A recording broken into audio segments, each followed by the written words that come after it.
याद। अरे लक्ष्मी, तुम यहाँ? आज अचानक माँ की याद कैसे आई? तुझे तो तेरे बच्चे घर गृहस्थी से ही फुर्सत नहीं होती। इस बार छुट्टियों में भी ना आई।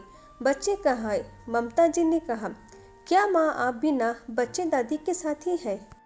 इस बार छुट्टियों में ननद आई थी तो मैं ना निकल पाई, पर जैसे ही समय मिला आ गई ना झट से। और वैसे भी आपसे ज़्यादा तो मुझे भाभी से मिलने की लालसा थी। 6 महीने पहले शादी के समय मिली थी, उसके बाद आज ही मिलूंगी। वैसे वो है कहाँ? सरप्राइज दूंगी उन्हें धीरे से जाकर, लक्ष्मी ने उत्सव से कहा। किचन या कमरे में होगी, जाकर देख ले। मैं तेरी पसंद का दाल का हलवे की तैयारी करती हूँ, ममता जी ने कहा। लक्ष्मी को अचानक देखकर पिया बहुत खुश हुई।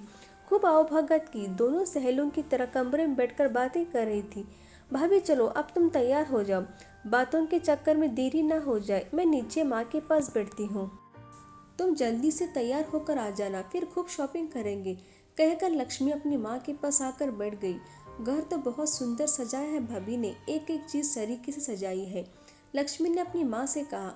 हाँ वो तो है, सजावट में ही मन लगता है, बाकी खाना वाना बनाना अच्छा नहीं लगता, बस रोटी सब्जी दाल। पकवान तो कुछ नहीं आता बनाने, इससे अच्छा तो दीदी की बहू है। गुनी है बहुत, सिलाई कढ़ाई मेहंदी सब आता है। कामकाज और ये महापूजा बस रूटीन के अलावा कुछ ना जानती। मुझे तो बिल्कुल पसंद नहीं, ब्याह से पहले सब काम सीखना चाहिए ना, ममता जी ने मुंह बनाकर कहा। अरे माँ, ये देखो चावल में कंकड़ है, अब इसे फेंको, पूरी चावल ही खराब है।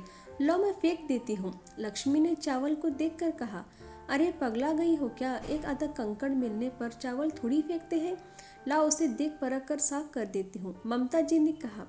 यह तो समझा रही हूँ माँ आपको, एक आध गुण आपको हिसाब से ना हो तो क्या ऐसे में क्या भाभी नापसंद हो गई? उनके गुण को देखो, सबका ख्याल रखती है, कितना सुंदर घर सजावट किया है, इतना तो आप भी ना रखती थी। पकवान नहीं आता तो क्या, प्रेम पूर्वक दाल रोटी तो आपको बैठकर खिलाती है। अभी कुछ समय ही तो हुआ है उनकी शादी को, जो काम उनको नहीं आता वो आप उनकी देख परेख में सिखा दो, लक्ष्मी ने मुस्कुरा कर अपनी माँ को समझाया। ममता जी बेटी की बातें सुनकर हैरान हो गई, उन्हें लक्ष्मी की बातों में सच्चाई लगी। दोस्तों, आशा करती हूँ कि आपको स्टोरी पसंद आए तो प्लीज़ सब्सक्राइब और लाइक करिएगा। धन्यवाद दोस्तों।